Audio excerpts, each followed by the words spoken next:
नमस्कार। इकोनॉमी की lecture series में आपका स्वागत है। आज हम जिस टॉपिक को डिस्कस करेंगे उस टॉपिक को एक प्रश्न के माध्यम से सबसे पहले समझते हैं। वैसे तो आपने देख ही लिया है कि हम बैंक रेट के बारे में पढ़ेंगे, तो हम इसकी परिभाषा को, इसकी डिफिनीशन को एक क्वेश्चन के रूप में देखते हैं। ठीक है, क्वेश्चन ये है कि जिस दर पर भारतीय रिजर्व बैंक वाणिज्यिक बैंकों के प्रथम श्रेणी के बिलों की पुनर्कटौती करता है उसे क्या कहा जाता है। और आपको नीचे 4 ऑप्शन दिए जा सकते हैं और उन ऑप्शन में से एक ऑप्शन बैंक दर भी होगा। ठीक है, तो ये तो हो गया हमारा बैंक दर की परिभाषा। ठीक है, हमारी परिभाषा क्या कह रही है? हमारी परिभाषा कह रही है कि जिस दर पर भारतीय रिजर्व बैंक वाणिज्यिक बैंकों के प्रथम श्रेणी के बिलों की पुनर्कटौती करता है उसे हम बैंक दर कहते हैं। ठीक है, तो बैंक दर को, या जिसको बैंक रेट है, बैंक दर को आप पुनर्कटौती दर भी कह सकते हो।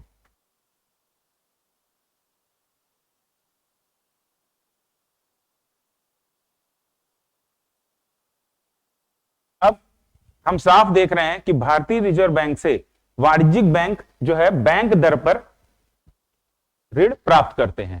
ठीक है, अब इसमें जो बात की जा रही है कि प्रथम श्रेणी के बिल, तो ये जो प्रथम श्रेणी के बिल हैं ये कहां से आते हैं बैंकों के पास? क्या ये बैंक खुद जारी करते हैं? नहीं, इसको समझते हैं कि ये प्रथम श्रेणी के बिल हैं क्या। देखिए, ये जो प्रथम श्रेणी के बिल हैं ये निजी निगमों द्वारा, ऐसे निगम जो जिनकी रेटिंग अच्छी है और जिनकी हाई नेटवर्थ है, वे निगम इनको कमर्शियल पेपर के रूप में जारी करते हैं। ठीक है, तो कोई एक कंपनी ए ये कमर्शियल पेपर के माध्यम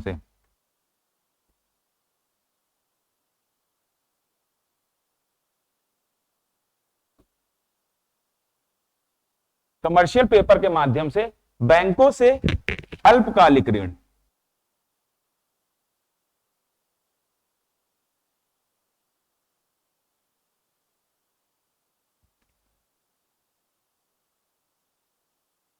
प्राप्त करते हैं। ठीक है, तो अब कोई एक फर्म है, वो उसको अल्पकालिक ऋण चाहिए। ठीक है, और ये ऋण होता किसके लिए है? ये ऋण होता है वर्किंग कैपिटल यानी कार्यशील पूंजी के लिए।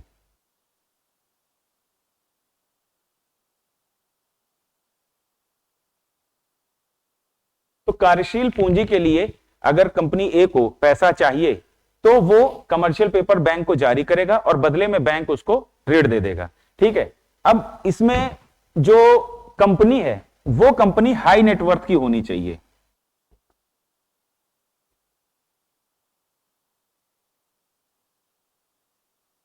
ठीक है, हाई नेटवर्थ, नेटवर्थ का मतलब क्या हुआ कि किसी भी कंपनी का जो टोटल एसेट है, टोटल जो उसकी वर्थ है, उसमें से उसकी लायबिलिटीज कितनी है, देनदारी कितनी है, उन देनदारियों को घटा दिया जाए। ठीक है, तो उसकी जो है ना जो बची वर्थ होती है वो कहलाती है नेटवर्थ। ठीक है, तो ये जो नेटवर्थ है उस कंपनी की हाई नेटवर्थ होनी चाहिए। ठीक है, जब ये एक अच्छी रेटिंग वाली हाई नेटवर्थ वाली कंपनी होगी तो इसके कमर्शियल पेपर को आरबीआई रिकॉग्नाइज करेगा। ठीक है, और इस पेपर को गिरवी रखने पर ही बैंक जो है कंपनी को ऋण दे देंगे। इसके साथ कंपनी को अपना कोई भी एसेट गिरवी रखनी नहीं होती है। ठीक है, तो ये चीज समझ में आ गई कि आपके जो ये प्रथम श्रेणी के जो बिल हैं, ये प्रथम श्रेणी के जो बिल हैं ये बैंकों के पास कहां से आते हैं।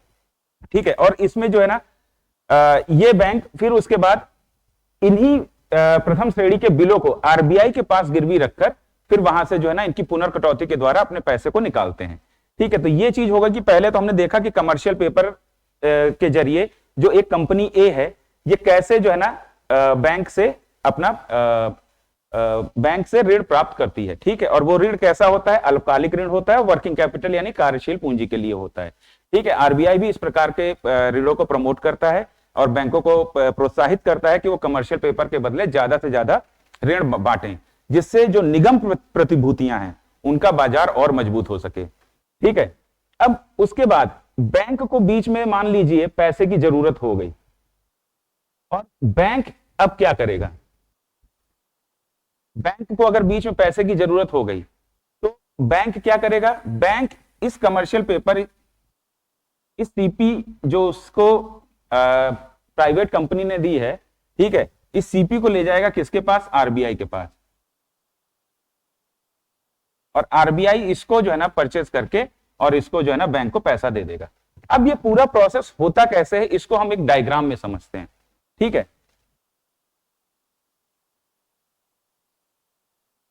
अब इस डायग्राम में देखिए कि मान लीजिए ये एक कंपनी है या फिर टाटा कंपनी मान लीजिए, ठीक है। अब इनको कुछ जो है ना ऋण की जरूरत थी, अल्पकालिक ऋण की जरूरत थी, तो इन्होंने क्या किया, कुछ कमर्शियल पेपर इन्होंने छापे और वो कमर्शियल पेपर उन्होंने क्या किया कि बैंक को बेच दिया।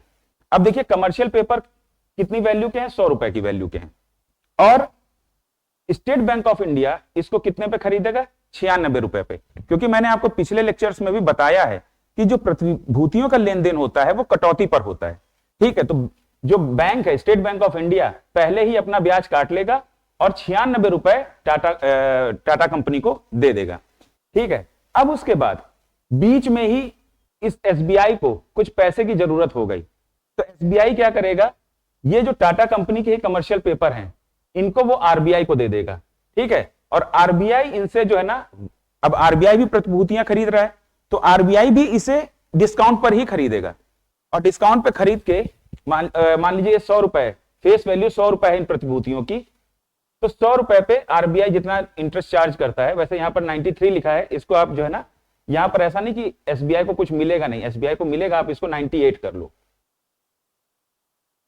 ठीक है। तो आरबीआई कितना दे रहा है स्टेट बैंक ऑफ इंडिया को, 98 रुपीज दे रहा है, ठीक है। और उसके बाद जो है ये कमर्शियल पेपर बैंक ने आरबीआई को दे दिया, ठीक है। अब ये जो कमर्शियल पेपर होता है इसमें लिखा क्या होता है, इसमें लिखा होता है कि भाई जैसे मैं टाटा कंपनी धारक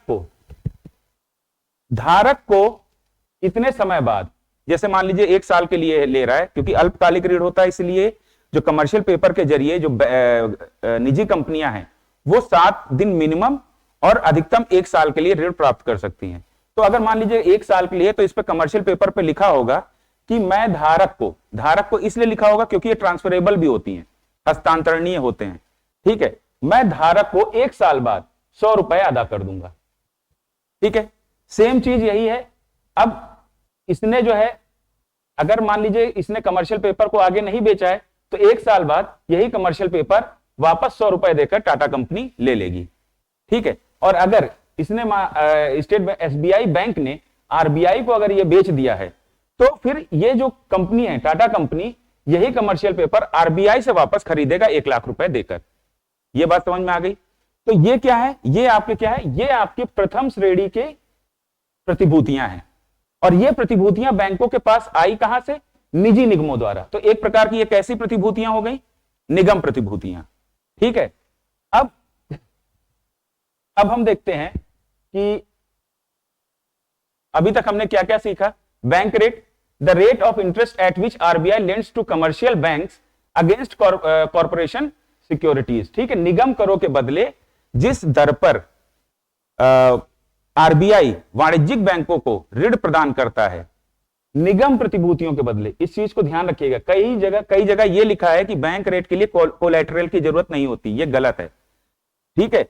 बैंक रेट पर अगर वाणिज्यिक बैंक आरबीआई से उधार लेते हैं तो वहां पर कोलैटरल की जरूरत होती है, और वो कोलैटरल कौन से होती हैं, निगम प्रतिभूतियां होती हैं, और वो निगम प्रतिभूतियां हाई नेटवर्थ कंपनीज की होती हैं, और वो प्रथम श्रेणी के बिल कहलाते हैं, ठीक है। अब उसके बाद इसकी दूसरी परिभाषा भी आप देख लीजिए, the interest rate at which RBI provides loan to bank by rediscounting, पुनर्कटौती। एक बार कटौती कहां हुई, एक बार कटौती वहां हुई थी कि जब कंपनी ए ने बैंक को बेचा था, तो बैंक ने यहां पर अपना ब्याज काट लिया था, और ब्याज काटकर 100 रुपए की जगह इसको कितना दे दिया था, 96 रुपीज दे दिया था, ठीक है। यहां पर एक बार कटौती हुई। अब उसके बाद दूसरी बार कटौती कहां होगी, जब ये बैंक इस प्रतिभूति को आरबीआई को बेचेंगे। तो आरबीआई को जब बेचेंगे तो आरबीआई जो है इनको ये प्रतिभूतियां लेकर इनकी जगह इसको कितना दे देगा, 98 रुपीज, ठीक है। अभी तो ये यहां पर क्या हो रहा है, यहां पर पुनर्कटौती हो रहा है। ये बात समझ में आ गई। लेकिन अब अगर स्टेट बैंक ऑफ इंडिया इन्हीं प्रतिभूतियों को किसी दूसरे बैंक को बेचे, दूसरे बैंक को भी बेचा जा सकता है और वो भी ऑफकोर्स पुनर्कटौती पर ही खरीदेगा, लेकिन इसे जो है हम पुनर्कटौती दर नहीं कहेंगे, ठीक है। It will not called purchase at rediscount, ठीक है। यह प्रक्रिया तभी मानी जाएगी, बैंक दर या पुनर्कटौती दर परिभाषा तभी परिभाषित होगी जब यह प्रक्रिया आरबीआई के माध्यम से संपन्न होगी। यह बात समझ में आ गई। अब उसके बाद हमने और क्या देखा है, ठीक है। कमर्शियल पेपर क्या होते हैं, तो commercial paper issued by the company और corporation with high net worth. High net worth का मतलब क्या हो गया कि भाई कोई कंपनी है,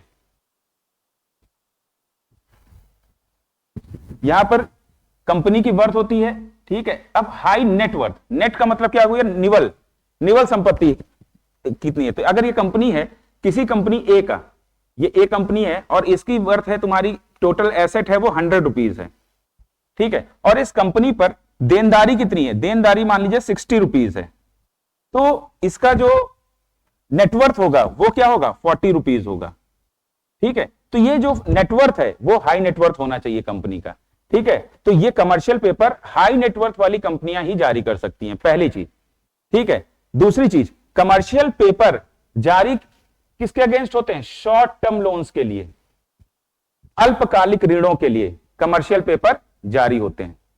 इनके साथ एक कंडीशन और जुड़ी है कि ये जो अल्पकालिक ऋण प्राप्त किए जाते हैं, ये पूंजीगत कार्यों के लिए नहीं प्राप्त किए जाते। ये अल्पकालिक ऋण पूंजीगत कार्य यानी कि निवेश के लिए, निवेश के लिए ये ऋण नहीं दिए जाते। जो कंपनियां हैं ये ऋण लेती हैं अपनी कार्यशील पूंजी यानी कि अपनी रोजमर्रा की जरूरतों को पूरा करने के लिए, या फिर उनको कहीं पर पैसे की प्रॉब्लम आ गई, स्टाफ के लिए पेमेंट, या फिर कहीं पर कोई देनदारी बन रही है, तो कार्यशील पूंजी को पूरा करने के लिए ये कमर्शियल पेपर निजी कंपनियों द्वारा जारी किए जाते हैं, ठीक है। It is an easy medium for firms to obtain working capital, ठीक है। तो ये किसके लिए होते हैं, शॉर्ट टर्म लोन होते हैं और कार्यशील पूंजी के लिए होते हैं कमर्शियल पेपर। तो कमर्शियल पेपर भी आपको समझ में आ गया। देखिए जो कॉर्पोरेशन सिक्योरिटीज हैं वो कमर्शियल पेपर भी है, कमर्शियल बिल भी है, सर्टिफिकेट ऑफ डिपॉजिट भी है और भी बहुत सारे हैं, ठीक है। लेकिन यहां पर बात कौन किसकी हो रही है, कमर्शियल पेपर की। और कमर्शियल पेपर कौन जारी कर सकता है, हाई नेटवर्थ कंपनीज, ठीक है। और इनको ऐसी कंपनीज जिनकी प्रतिभूतियों को आरबीआई रिकॉग्नाइज कर रहा है, ठीक है। तो अब इसके बाद हमने और कुछ इसमें बचा रह गया है। तो वाणिज्यिक बैंक को प्रथम श्रेणी के बिल तो बता ही दिया, पुनर्कटौती क्या होता है वो भी आपको बता दिया है। फिर उसके बाद मैंने बैंक रेट आपको समझा दिया है, ठीक है। कमर्शियल पेपर आपको समझा दिया है, ठीक है। और बाकी ये जो है आपके कमर्शियल बिल और सर्टिफिकेट ऑफ डिपॉजिट, ये सब जो बाकी जो कॉर्पोरेशन निगम प्रतिभूतियां हैं, इनको हम आगे के चैप्टर्स में पढ़ेंगे, ठीक है। अभी रेलिवेंट हमारा कमर्शियल पेपर था तो कमर्शियल पेपर बता दिया, ठीक है। अब मैंने आपको ये प्रक्रिया भी बता दी है, ठीक है, कि बैंक दर पे कैसे ऋण प्राप्त किया जाता है। कंपनी से कमर्शियल पेपर गया बैंक, और बैंक से आरबीआई ओनली, ठीक है। किसी बैंक अगर किसी और बैंक को बेच रहा है तो ये जो है ना बैंक दर पर नहीं माना जाएगा ऋण, ठीक है। तो बाकी कुछ बचा नहीं है। These are not backed by collateral. हाँ, ये जो कमर्शियल पेपर होते हैं ये चूंकि हाई नेटवर्थ कंपनी के होते हैं, तो इन कमर्शियल पेपर के साथ जो कंपनी है उस कंपनी को बैंक के पास अपनी किसी भी एसेट को गिरवी रखना नहीं होता है। वो जस्ट एक कागज, कुछ कागज छापकर, कमर्शियल पेपर छापकर और उस पर ये लिखकर कि मैं ये इतना इतना अमाउंट इतने इतने समय के बाद जो है इनको धारक को मैं पेमेंट कर दूंगा, ठीक है, जो होल्डर है उसका, ठीक है। तो अब धारक को इसलिए लिखा होता है क्योंकि ये ट्रांसफरेबल होते हैं, ठीक है। तो इसके बाकी जो ना कमर्शियल पेपर के साथ कोई कोलेटरल निजी कंपनी को नहीं देना होता है। These are transferable, hence these are more liquid assets. और ये चूंकि हस्तांतरणीय है तो इसीलिए ये मोर लिक्विड है, यानी कि इनसे जो है ना मुद्रा में जो कन्वर्ट करने की जो क्षमता है वो और ज्यादा है, ठीक है। तो ये इस तरीके से आज हमने समझा बैंक दर। बैंक दर के बारे में जो एक रटी रटाई परिभाषा है वो लोगों को यही पता है कि जिस दर पर वाणिज्यिक बैंक आरबीआई से ऋण प्राप्त करते हैं वो बैंक दर कहलाती है। लेकिन उसके अंतर्गत ये तो चीजें बहुत पुरानी हो गई और अब ये तो इस तरीके से पूछा भी नहीं जाएगा। इसमें आपसे ये पूछा जा सकता है कि पुनर्कटौती की घटना कहां पर, किस जगह पर होती है, जब आरबीआई के पास बैंक जाते हैं, ठीक है। इसमें कौन सी प्रतिभूतियां शामिल होती हैं, इन प्रतिभूतियों के बदले कैसा ऋण प्राप्त होता है। तो ये सारे जो इंटरनल एस्पेक्ट्स हैं ये भी आपको पता होना चाहिए था। ठीक है, तो मुझे उम्मीद है कि बैंक दर आज आपको अच्छे से समझ में आ गया होगा। फिर मिलते हैं नेक्स्ट लेक्चर में, तब तक के लिए आप लोग अच्छे से पढ़ते रहिए। Study well.